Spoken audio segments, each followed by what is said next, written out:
The wind moaned across the lonely plains, carrying dust and whispers from the desert's edge. The setting sun bled across the horizon, painting the rugged land in a deep amber glow.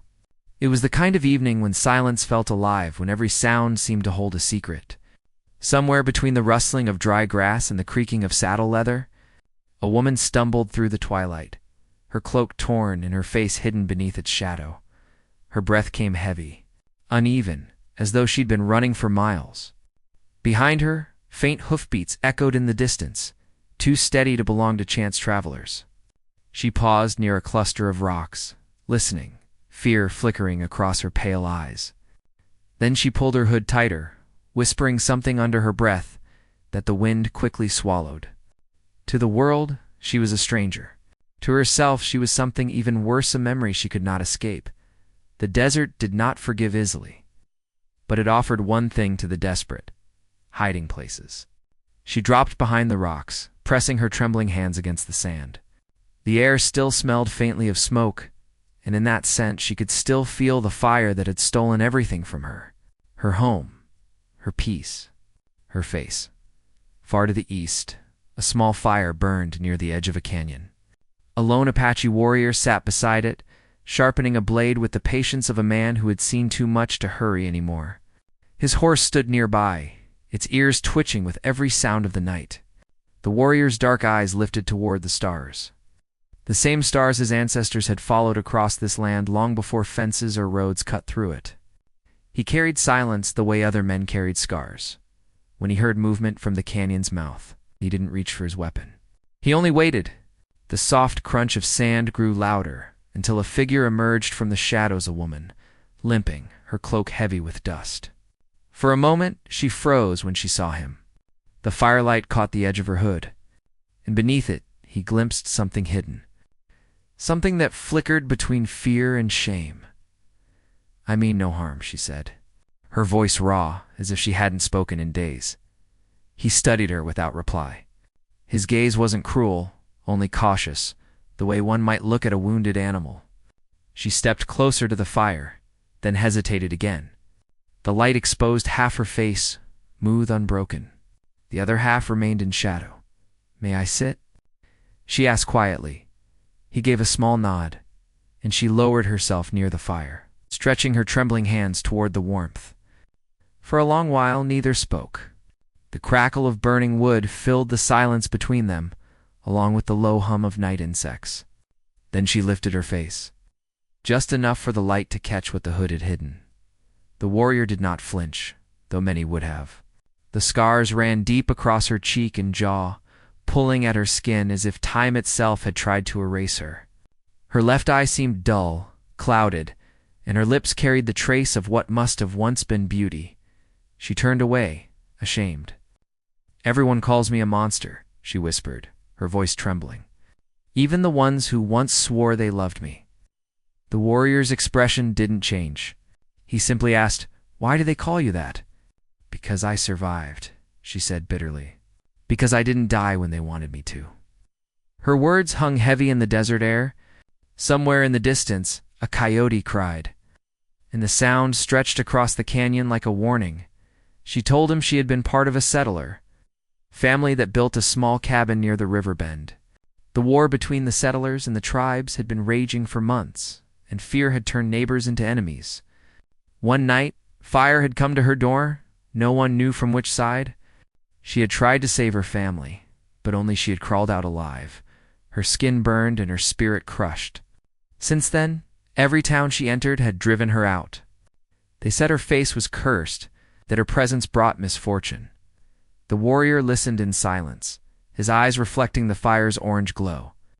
When she finished, she laughed softly, though it sounded more like a sob. "I thought maybe I could hide here in the wild, where no one would find me. But I can't even remember what it feels like to belong anywhere." He said, "The land belongs to no one. It accepts those who walk it with respect." She turned her head toward him, trying to understand. "And what about you? Do you belong to this land?" "I am part of it," he replied, "but I do not own it. Like the wind, I only pass through." The woman stared into the fire, her thoughts heavy. For the first time in months, Someone had spoken to her without pity or disgust. There was something in his voice, a steadiness that made her believe he had carried his own share of pain. She wanted to ask about the small scars on his hands, about the sadness that lingered behind his calm eyes, but she was afraid of losing the fragile peace between them. Night deepened around them, and the stars spread brighter overhead. The warrior offered her a piece of dried meat from his pouch. She took it hesitantly, her hands shaking as she ate. When he noticed her struggle, he said quietly, "Fear will not feed you. Rest while you can. The desert has ears." She frowned, glancing toward the dark ridges that surrounded them. "Do you mean someone's following me?" He looked toward the horizon, where the moonlight faintly illuminated horse tracks leading across the sand. "Not someone," he said. "Several?" Her breath caught. "They found me." He didn't answer, only stood and threw sand on the fire until the flames died. Darkness swallowed them, leaving only the faint silver glow of the moon. He turned to her and whispered, "If you wish to live, move when I move." She nodded, clutching her cloak as they slipped into the shadows. The wind picked up again, scattering ashes from the dying fire. They moved along the canyon wall, their footsteps soft but urgent. Behind them, the faint echo of hooves returned, louder this time. "Who are they?" he asked. She hesitated. "Men who wear badges. They say I burned my own home to hide a crime." His brow furrowed. "Did you—" "No," she said quickly. "I would never hurt my family." Then after a pause, her voice broke. "But no one believed me. Not then. Not now." The warrior studied her face in the moonlight, searching for truth. Something in her trembling and the way her eyes refused to look away made him believe her. Still, he said nothing. Belief was a dangerous gift in a land ruled by fear. They reached a narrow path that led down into the canyon floor. The sound of water echoed faintly below, and for a moment, hope flickered in her chest. But before they could descend, a rifle cracked through the night. The bullet struck the rock beside them, shattering stone and silence alike. "Go," he shouted, pushing her ahead as another shot rang out. They stumbled down the slope, dust and gravel flying beneath their feet. She nearly fell, but his hand caught her wrist, steadying her as they reached the riverbed below. The current shimmered like silver glass. Cold and fast, he turned toward the sound of approaching riders, his blade glinting faintly in the moonlight. "Keep low," he said, "but you'll be killed," she whispered, panic rising. He looked at her with quiet resolve. "I have faced death before. It is not the worst thing a man can face." Her heart pounded as he stepped into the open, his silhouette framed against the rocks. The riders' lanterns flickered in the distance, growing brighter as they drew near. The woman pressed herself against the canyon wall, tears stinging her eyes. The desert, once still and silent, now pulsed with danger. The warrior stood ready, his eyes steady, his spirit unbroken. And though she wanted to run, something within her refused to leave him. Above them, thunder rolled faintly over the mountains, promising a coming storm. She turned her gaze toward the man who had chosen to defend her, the one soul who had not looked at her with disgust. For the first time in years, she felt the fragile spark of something she thought she had lost forever: hope. Then came another gunshot, echoing across the canyon, and everything changed in an instant. The sound of the gunshot split the night, echoing across the canyon like a scream swallowed by the wind. The woman flinched, pressing her back against the cold stone, her heart pounding so hard she thought it might betray her hiding place. Dust drifted down from above, where the bullet had struck, and the faint smell of gunpowder mingled with the dry desert air. She wanted to cry out, to tell the Apache to run, but fear locked her voice inside her throat. Through the thin light of the moon, she saw his figure standing tall in the open, steady as a rock. His dark hair moved slightly in the wind, and his hand tightened on the blade at his side. There was no hesitation in his stance, only the calm awareness of a man who had learned long ago that life and death often came in silence. The riders were closing in now, their lanterns bouncing like fireflies as they guided their horses down the canyon slope. The woman crouched lower. Every moment seemed to stretch forever, and in those long seconds, The weight of her past returned with cruel clarity.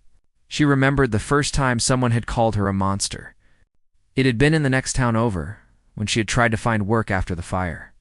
The people had stared at her face, whispering to each other, pretending pity, but showing disgust in their eyes. One child had cried at the sight of her, and his mother had pulled him away, calling her cursed. That word had followed her everywhere since. Now, even as bullets ripped through the air, she wondered if this was what she truly deserved. Maybe this was how the world planned to erase her once and for all. But when she looked back toward the Apache, standing there unshaken, something inside her refused to surrender. Another shot rang out. This one struck closer, throwing sparks off the rock near his shoulder. The warrior darted behind a boulder, his movements quick and deliberate. From his belt he pulled a small rifle, worn but cared. Foran checked the chamber with a calm precision. He glanced once toward her hiding place, and their eyes met briefly in the half-light. He gave a single nod, as if to tell her he hadn't forgotten she was there. Then he turned back toward the ridge. The riders reached the canyon floor, their horses snorting, their voices cutting through the night in sharp commands. "She's down here somewhere," one of them shouted. The others spread out, their lanterns swinging like ghostly stars. The woman's hands trembled as she tried to stay still. Her pulse thudded in her ears, drowning out everything else. She heard the Apache move silently along the rocks above, positioning himself higher for a better view. He didn't fire yet. He was waiting, the leader of the riders. Tall man with a dark coat and a silver badge pinned to his chest, dismounted and stepped forward. His boots sank slightly into the sand as he scanned the shadows. "You can't run forever," he called out, his voice echoing. "You think hiding behind one of them will save you? The law will find you wherever you crawl." The woman's throat tightened. That voice. She knew it. It belonged to the same man who had stood in front of the burned remains of her home months ago. The same one who'd told her there'd be an investigation, and then accused her when the evidence didn't fit his expectations. She remembered his cold stare as he'd said, "You must have done it." Who else could have? Tears burned behind her eyes, but she kept silent. The Apache's voice broke the stillness then, deep and even. "You call it law," he said from the shadows above, "but I see only men with guns chasing the weak." The riders turned sharply, aiming their rifles toward the sound. The leader's hand hovered near his revolver. "And who are you?" he demanded. "A man defending what your kind has forgotten," came the reply. The woman watched him move higher along the canyon wall, using the moonlight to his advantage. His presence seemed to unsettle them. They hesitated, unsure of where he might strike next. Then, in a blur of movement, he fired once. A shot cracked through the air, and one of the riders dropped his lantern, the flame snuffing out as it hit the sand. Chaos followed. The remaining men shouted, returning fire blindly toward the rocks. The echo of gunfire filled the canyon. Mingling with the cries of frightened horses, the woman clutched her cloak tighter, ducking lower as the dust from the bullets rained down. She wanted to look away, but her eyes kept finding the Apache's silhouette moving swiftly through the darkness. He was fighting not out of anger, out of something deeper, something that carried the weight of every injustice he'd ever witnessed. When the shots finally paused, the leader barked orders for his men to regroup. The silence that followed was thick and uneasy. Then came the faint sound of the Apache's footsteps descending from above. He appeared beside her again, his face calm but his eyes alert. "We need to move," he whispered. She nodded, struggling to find her breath. "Where can we go?" "There's a cave not far from here," he said. "Old ground, sacred to my people. They won't follow there." She hesitated, glancing back toward the riders. "They'll keep hunting us," he met her gaze. "Then we keep walking." They moved quickly along the riverbed, their shadows stretching behind them under the thin moonlight. The ground grew rougher, littered with stones and twisted roots, but neither stopped. The woman's legs burned with exhaustion, yet she pushed forward, guided by the quiet strength beside her. As they walked, she found herself studying him in the faint light. His clothes were worn, patched in places, and his face carried lines that spoke of a hard life. Yet there was peace in his eyes, a calm that didn't match the danger around them. "What made you help me?" she finally asked. He kept his eyes on the path ahead. "You were hunted," he said simply. "I know what that feels like." "Were you hunted too?" she asked softly. He nodded once. "My people have been chased from every piece of land we called home. We are made to feel like ghosts on our own soil." She lowered her gaze, her heart aching at his words. "Then maybe we're not so different," she said quietly. For a long time, neither spoke again. The desert stretched endless before them, the night heavy with secrets. When they finally reached the cave, hidden between two massive boulders, the Apache motioned for her to go inside. The air inside was cool and still, smelling faintly of sage. Faded drawings covered the walls in enchant marks, left by hands long gone. She touched one of the drawings gently, her fingers tracing the outline of a figure standing beside a river. "What do they mean?" she asked. "They tell the stories of those who came before," he said. "They remind us that every soul leaves a mark, even after death." His words lingered in the silence, echoing through the cave. She sat near the entrance, her eyes distant. "Sometimes I wish I hadn't survived," she admitted quietly. "If I had died in that fire, they would have mourned me instead of hating me." He crouched beside her. "The fire did not take you because your story isn't finished." She turned her head toward him, her eyes glistening. "You speak like you know the reason for everything," gave a faint smile. "No, I only know that the world burns away what is weak. What remains is what must endure." Before she could answer, a sound from outside froze them both. The soft crunch of footsteps on gravel. The Apache drew his blade silently and motioned for her to stay still. The woman held her breath, her pulse racing again. Through the narrow opening of the cave, faint shadows flickered against the rocks. Voices whispered outside too far to understand, but close enough to chill the air around them. The Apache turned toward her, his expression calm but sharp. "They found us." Her stomach knotted with fear. "What will we do?" He looked toward the dark tunnel deeper inside the cave. "There's another way out," he said, "but it's narrow and it leads into the cliffs. You'll need courage to follow it." "I have nowhere else to go," she whispered. He gave her a steady look, then nodded once. "Then follow me." No sound, no light. They slipped into the narrow passage, the rock walls closing in around them. The air grew colder, damp with the scent of stone. Behind them, faint boots scuffed against the cave floor as the riders entered the outer chamber. The woman could hear her heart beating, loud in her ears. She wanted to cry out, but she bit her lip and kept moving. The tunnel bent sharply, leading into a steep climb. The Apache moved with sure footing, helping her when she stumbled. Above them, a sliver of moonlight appeared through a crack in the rock. They were almost free.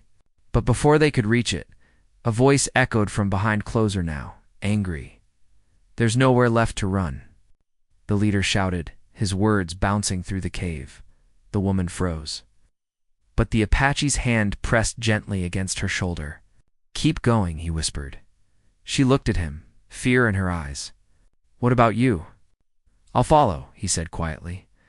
Then he turned back toward the darkness behind them, his figure fading into shadow. The woman hesitated for a moment, torn between trust and terror, before she pulled herself toward the narrow opening ahead. As she climbed through, the wind rushed against her face, cool and sharp with the promise of dawn. But when she looked back into the darkness of the cave, he was gone, and the echo of gunfire began again. The first light of morning spread over the canyon, thin and cold. The woman stumbled out of the narrow crevice in the rock, her hands scraped raw, and her breath coming fast. Behind her, the cave yawned open like a wound in the earth, silent except for the faint echo of gunfire that still lingered in her ears. She looked back once, her heart tightening. The Apache had vanished into that darkness, and the thought of leaving him there felt like betrayal. But she had no choice. The men were still inside, and the sound of boots and shouting reminded her that her life was hanging by a thread. The wind swept across the ridge, carrying the smell of dust and sage. She pulled her cloak tighter, trying to gather herself. Below her, the land stretched for miles, rolling plains broken by sparse trees and a faint trail winding toward the distant hills. Somewhere out there might be safety, but she couldn't imagine reaching it without him. The memory of his voice still echoed in her mind, calm and certain, even in danger. She didn't know his name, but she knew his courage as she took her first steps down the ridge. The sound of a single gunshot echoed from inside the cave, then silence. The kind that felt too heavy, too final. She froze, her knees weak. The desert seemed to hold its breath. Part of her wanted to run back, to see if he was alive. But the faint shout of one of the riders behind her pulled her back to reality. They were coming. She forced herself to move, stumbling down the rocky slope toward the river again by the time she reached the base. The sun had risen fully, casting sharp light across the valley. The river shimmered like a mirror and she followed it, wading through shallow water to hide her tracks. Every few steps she turned back, scanning the cliffs for movement. The land was empty, yet she could feel their presence behind her men, driven by hatred and law. Twisted into vengeance, hours passed before she dared to rest. Her legs shook as she collapsed beside a patch of brush near a fallen tree. The exhaustion caught up with her all at once, and tears burned her eyes. She didn't know whether to pray for the Apache or for herself. All she knew was that the silence now felt too wide, too lonely. Somewhere deep inside, she still heard his voice saying, "The desert has ears." Far away, inside the canyon, the Apache stirred from the dust. He lay half hidden behind a slab of rock, his side bleeding from a shallow graze. The bullet had barely missed its mark. Around him, the riders were searching through the cave, their lanterns flickering against the stone. He waited, still as shadow, watching as their boots kicked up dirt. One of them crouched near a spot where her footprints disappeared into the crack in the wall. "She went through here," the man said. Holding up a torn piece of fabric from her cloak, the leader stepped closer, his face grim. "Then she's out there, spread out. She won't get far." The Apache waited until the sound of their steps faded toward the ridge before rising silently. His side ached, but his movements stayed deliberate. He followed their trail at a distance, using the rocks for cover. He had learned long ago that survival depended on patience more than strength. As he climbed toward the ridge, the scent of blood and dust mixed in the warm air. He paused for a moment, scanning the horizon. Below, the woman was making her way along the river, her small figure moving with a kind of weary determination. A faint sense of relief passed through him, quickly replaced by caution. If he could see her, so could they. He began to move again, keeping low and watching the riders below. They had split into two groups, one following the river directly, the other circling ahead to cut her off. The leader's horse stood out, a tall chestnut with a white blaze on its nose. The Apache studied him closely. Every movement of that man's hand, every decision, carried the authority of someone used to command. But what struck him most was the man's confidence, the certainty of his right to judge others. The Apache had seen that same look many times before. Soldiers, bounty hunters, settlers who came to his people's lands and spoke of law and progress while burning their homes to the ground. To men like that, justice was only another word for power. By midday, the heat had grown harsh. The woman stumbled along the riverbank, her throat dry, her body aching from the long night. She found a patch of shade beneath a rock ledge and knelt to drink from the shallow water. Her reflection stared back at her half-scarred, half-whole, caught between what she had been and what the world had made her. She remembered her husband's face then. The night before the fire, he had been kind once, gentle even, but fear had changed him. The settlers lived in constant dread of raids, and every stranger became a threat. She had tried to tell him not to let anger blind him, but he hadn't listened. That night she had woken to shouting, to fire, to the smell of smoke.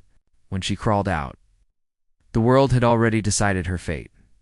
The leader of the riders, Sheriff Coleman, had been the first to find her. She could still see the look in his eyes when he saw her face in the flickering light. Pity had turned to accusation, and accusation to hate. He had needed someone to blame, and she had been the easiest choice. Now, as she knelt by the river, she wondered how far he would go to finish what he started above the canyon ridge. The Apache watched as the sheriff's men approached from the north. He could see their plan forming clearly. They would corner her near the bend where the river met the cliffs, leaving her no way out. He tightened his grip on his rifle and began moving faster. The wind carried the faint jingle of their spurs and the low murmur of voices. He crept closer, using the tall grass for cover. One of the riders had stopped to drink from a flask, his back turned. The Apache moved like a shadow, swift and silent. A sharp strike from his knife handle dropped the man before he could make a sound. Then he dragged him behind a rock and disappeared again, down by the river. The woman felt the ground tremble with the approach of horses. She looked up to see the glint of sunlight on metal, the faint shimmer of riders closing in. Panic surged through her. She turned to run, but her strength was failing. Her boots slipped in the mud, and she fell hard, scraping her knees. The sheriff's voice carried across the water. "You can't hide forever. The truth always finds its way." She forced herself up, stumbling forward, though every step felt heavier than the last. Then a sudden gunshot cracked through the air, but it wasn't aimed at her. One of the riders cried out and fell from his saddle, his horse bolting in panic. The sheriff turned sharply, searching the rocks above. The Apache had returned. Chaos erupted again. Bullets tore through the air, horses screamed, and the smell of gunpowder filled the valley. The woman dropped to the ground, covering her head as splinters of stone flew around her. Through the haze, she caught glimpses of the Apache moving between the rocks, quick, precise, unyielding. He fought not as a man desperate to win, but as one refusing to lose. The sheriff shouted orders, rallying his men to hold their ground. For a brief moment, the sound of gunfire stopped, replaced by the ragged breathing of the wounded.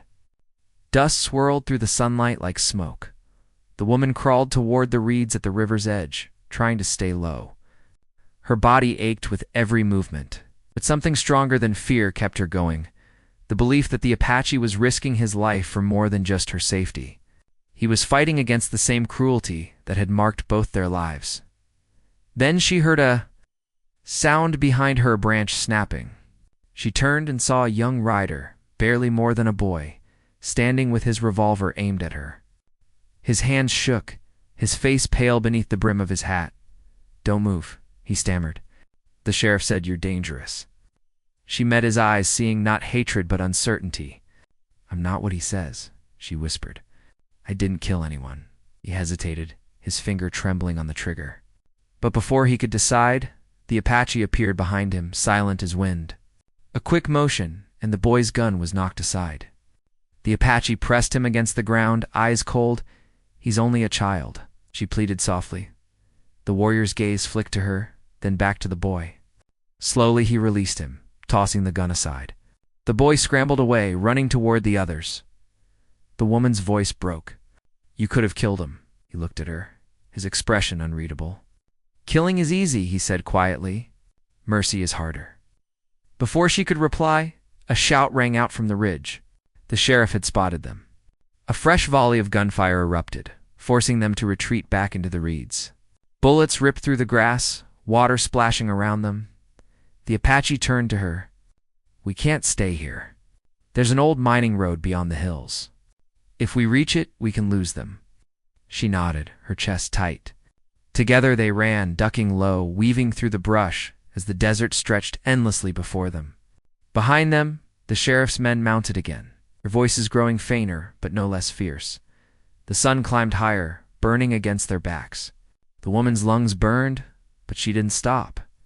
The Apache moved beside her, steady as ever, though blood still stained his side. When they finally reached the shadow of the distant hills, she looked back one last time. The riders were specks on the horizon now, but she knew the chase wasn't over. The Apache paused, scanning the land ahead. His eyes narrowed. "They will not stop," he said. "Not until one of us falls." She met his gaze, her voice trembling. "Then we can't let it be us." The wind rose again, carrying dust across the dying light. The land stretched wide and wild before them, and though they had escaped the canyon, they both knew the danger had only begun. The sun sank low, washing the desert in a dull red light. The air shimmered with heat, though the day was fading. The woman's legs trembled as she followed the Apache along the narrow trail that wound between the rocky hills. The land stretched silent all around them, the kind of silence that held both beauty and danger. Each step forward felt heavier than the last, but neither dared to stop. Behind them, the riders were still coming, and every gust of wind carried the faint echo of their pursuit.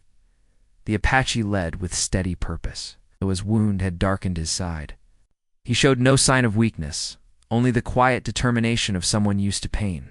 The woman noticed the way his eyes scanned the horizon, always reading the land.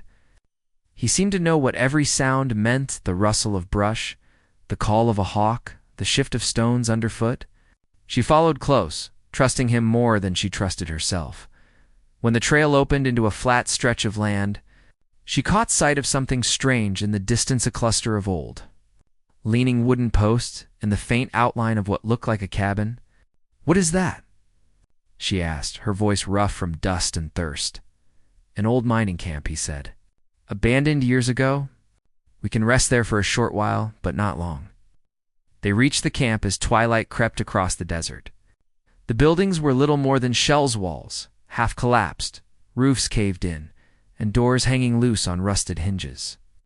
The Apache checked each structure carefully before choosing one with enough cover to hide them for the night. Inside, the air was cool and smelled faintly of old wood and iron. He set his rifle down and motioned for her to sit.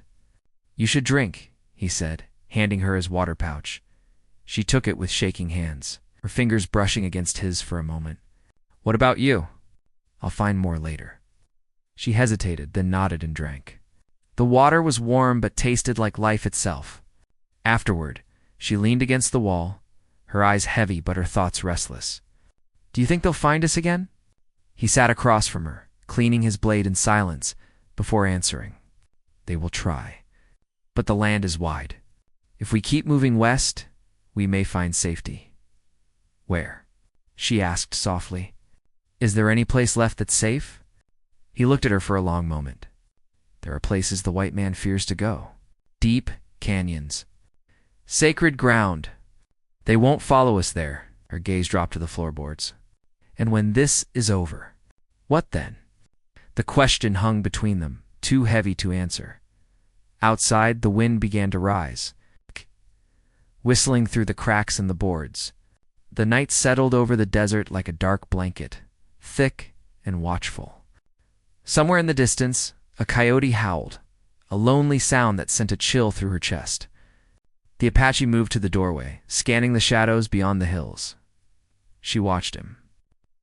In the short time she had known him, he had become more than a stranger. There was something about his quiet strength that made her believe, if only for a moment, that survival was possible. Yet she also knew he carried his own ghosts. She thought about the scars on his hands, the silence in his eyes when he spoke of his people.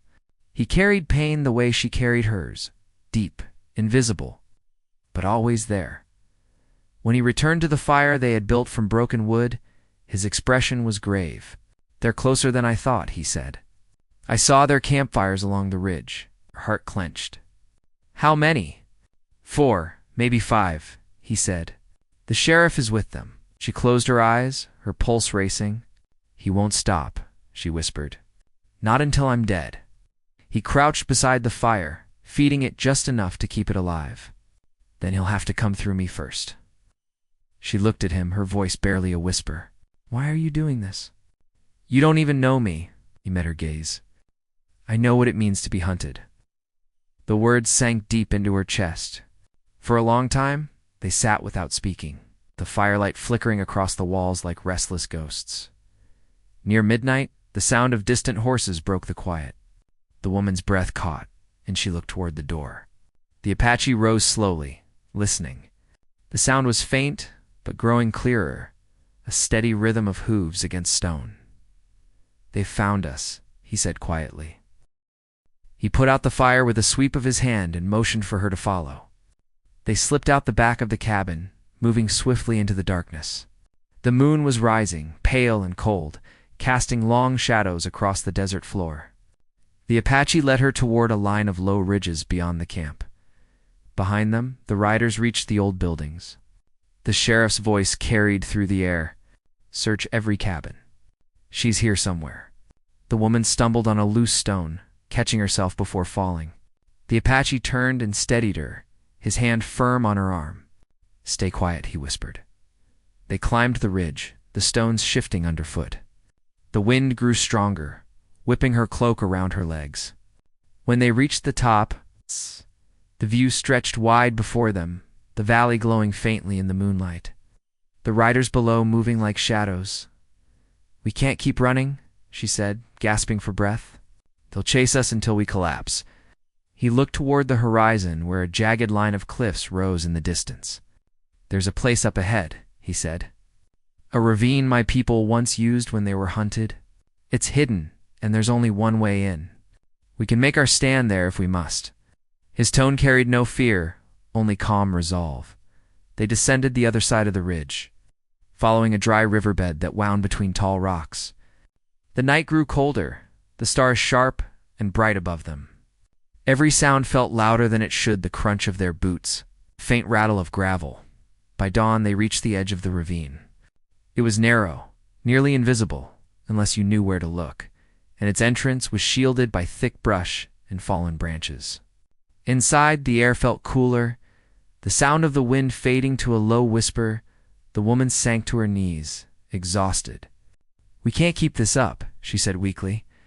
"I can't." The Apache knelt beside her, his voice low but steady. "You are stronger than you think." She looked up at him, her eyes full of pain. "I was strong once, before the fire, before they took everything." He reached into his pouch and handed her a small piece of dried food. "You are still here," he said simply. "That is what matters." As they rested in the ravine, the morning light crept over the rocks. For a few hours, the world was still. But the calm did not last. By midday, faint voices drifted down from above. The woman's heart sank as she realized the riders had found the entrance. "They're coming," she whispered. The Apache checked his rifle, then handed her a small revolver. "If they reach you, use this."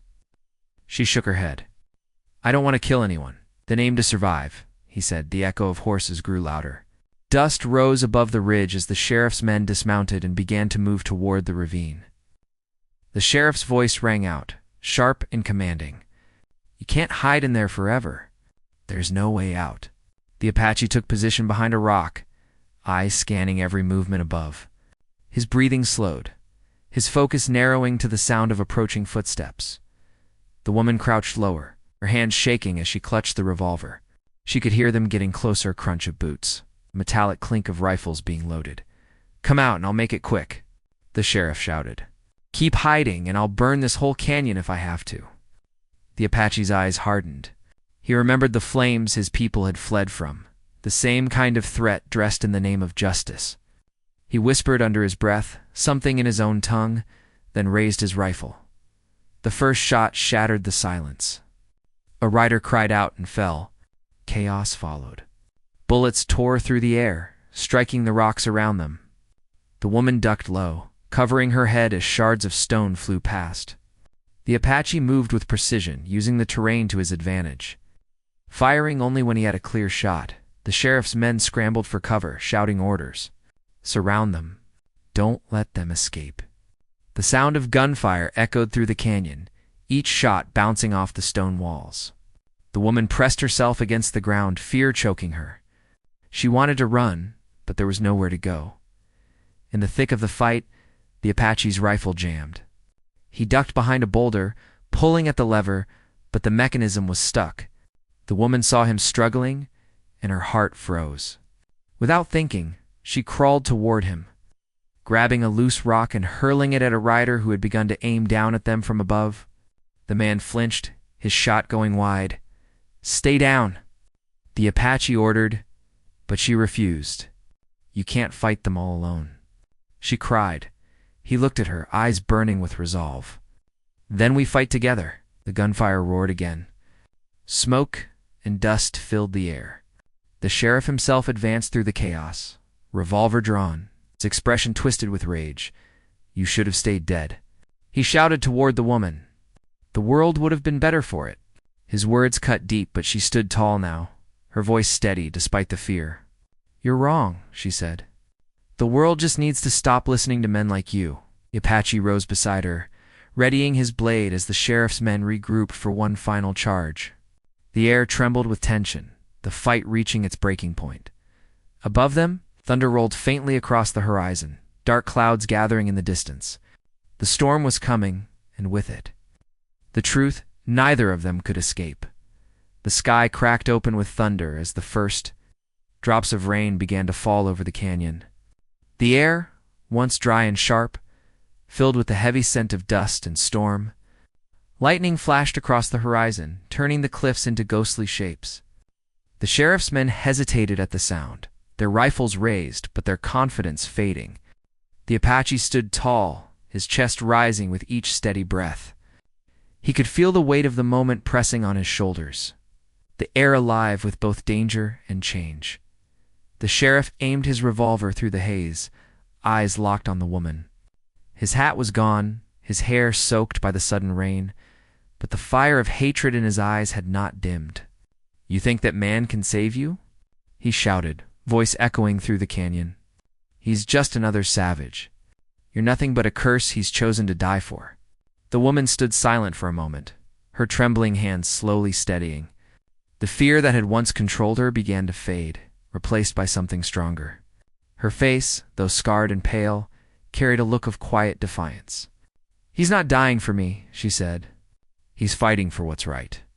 Something you've never done." Before the sheriff could answer, the Apache fired. The shot hit the rock near the sheriff's hand, sending shards flying. The man stumbled back, cursing as the others scattered for cover. The rain fell harder now, washing blood and dust together, turning the canyon floor to mud. The echo of gunfire died as the men realized they were trapped between the storm and the steep cliffs. The Apache turned to the woman, motioning toward the narrow path that led upward. "Go," he said. "You can still make it out." "I'm not leaving you," she replied. He looked at her, eyes calm despite the chaos. "This fight is mine." Oh! She shook her head. "No, it's ours." A sharp cry came from behind them as one of the sheriff's men charged. The Apache met him in a swift motion, blade flashing in the dim light. The struggle was fierce but brief. When it ended, the man fell into the mud, the storm washing away the traces of violence. The sheriff took advantage of the distraction. Climbing higher along the rocks to get a clearer aim, the woman saw him raise his revolver, and instinct took over. She lifted the weapon the Apache had given her and fired. The sound rang through the canyon like a final bell. The sheriff dropped his gun, his expression frozen in disbelief. He staggered backward, his foot slipping on the wet stone, and he fell into the darkness below.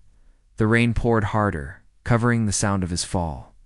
Silence returned, broken only by the steady drum of water on stone. The Apache lowered his rifle, his breath visible in the cold air. The woman stood still, her hand shaking as she dropped the revolver. Her eyes were wide, but there was no victory in them, only exhaustion and sorrow. "It's over," he said softly. She nodded, though it didn't feel real yet. "Is it?" He looked around the canyon, at the men who had fled or fallen, and then back at her. "For now, yes." The storm raged for another hour before easing. When the clouds began to part, the land looked washed clean, the red earth shining under the weak light of dawn. The woman sat beside a rock, her clothes soaked and torn, watching the horizon with tired eyes. The Apache built a small fire from what dry wood he could find beneath the ledges. The smoke curled upward in thin gray trails, mixing with the mist that still clung to the air. After a long silence, she spoke. "I didn't mean to kill him." He stirred the fire quietly. "You defended yourself. The land understands justice better than men do." She turned toward him. "Do you ever stop running? From the ones who want you gone?" He shook his head slowly. "No, but we learn to live between the moments of peace." His words settled into her heart like a slow-burning truth. She watched the flames, thinking of all that had been lost, the home that had burned. The people who had turned away, the face she no longer recognized in her reflection. Yet in the quiet after the storm, she felt something she hadn't felt in years. A small, fragile sense of freedom. When the sun broke through the clouds, the canyon lit with golden light. The Apache stood, gazing toward the west, where the land stretched wide and untouched. "We can move now," he said. The riders won't follow. Not after what happened. She rose unsteadily. Where will we go? There's a valley beyond those hills, he said, pointing toward the distance. My people once lived there. It's forgotten by most. You can rest there until you decide what comes next. She hesitated. And you? He gave a faint smile. I don't stay in one place long. The land calls me where I'm needed. They left the canyon as the day warmed, their footsteps quiet against the damp earth. The sky was clear again, as if nothing had happened. Though the memory of the storm lingered in every drop that clung to the rocks by midday, they reached a wide-open plain filled with wildflowers and the faint song of the wind. The woman stopped, taking in the beauty around her. It felt strange to stand in a place so alive after all the death and fear. She turned to the Apache, her voice low. You never asked what they called me before all this. He looked at her, waiting. They called me a monster, she said. Because of my face, because I survived when others didn't. He studied her quietly. Do you believe them? She shook her head slowly. Not anymore. Then you are no monster, he said. You are proof that life endures, even when the world tries to end it. Her eyes filled with quiet tears, but she smiled for the first time in years. You make it sound simple. It is simple, he said. The land doesn't judge. Only people do. They walked together until the sun began to sink again, the shadows stretching long across the plain. When they reached the edge of a river that wound like silver through the valley, the Apache stopped. This is where I leave you, he said. The woman turned to him, her heart tightening. You could stay. There's room here for both of us. He looked toward the horizon, where the land met the sky. My path doesn't end here, but yours can begin, she nodded, though it hurt to let him go. I'll never forget what you did for me. He smiled faintly. You don't owe me anything. Just live. That's enough. He turned to go, his figure growing smaller as he walked toward the fading light. The woman stood by the river, watching until he disappeared into the distance. The wind stirred her hair, carrying with it the scent of rain and earth. When night fell, she built a small fire by the water. The stars appeared one by one, shining bright against the dark sky. She sat quietly, listening to the river's steady song, feeling the rhythm of the land around her. For the first time in a long while, the silence didn't feel empty. It felt like peace. In the days that followed, she made a home in that valley. She tended the soil, gathered water, and learned the sounds of the land the way he had. Each sunrise reminded her that she was still here, still alive, and that was enough. The memory of the Apache lingered like a whisper in the wind, steady, watchful, kind. Years later, when travelers passed through the valley, they spoke of a woman who lived alone by the river. Some said she was a healer. Others said she was a ghost. But those who met her saw only a quiet strength in her eyes, and a scar that no longer looked like shame. And when the wind swept across the plains at dusk, it carried a story older than words of a disfigured woman who found her spirit again, and an Apache warrior who reminded her that even broken things can belong to the land. The desert kept their secret, as it always did, and beneath the wide, endless sky, their story lived on, not of monsters or outcasts, but of courage, kindness, and the quiet power of being seen, top of form, bottom of form.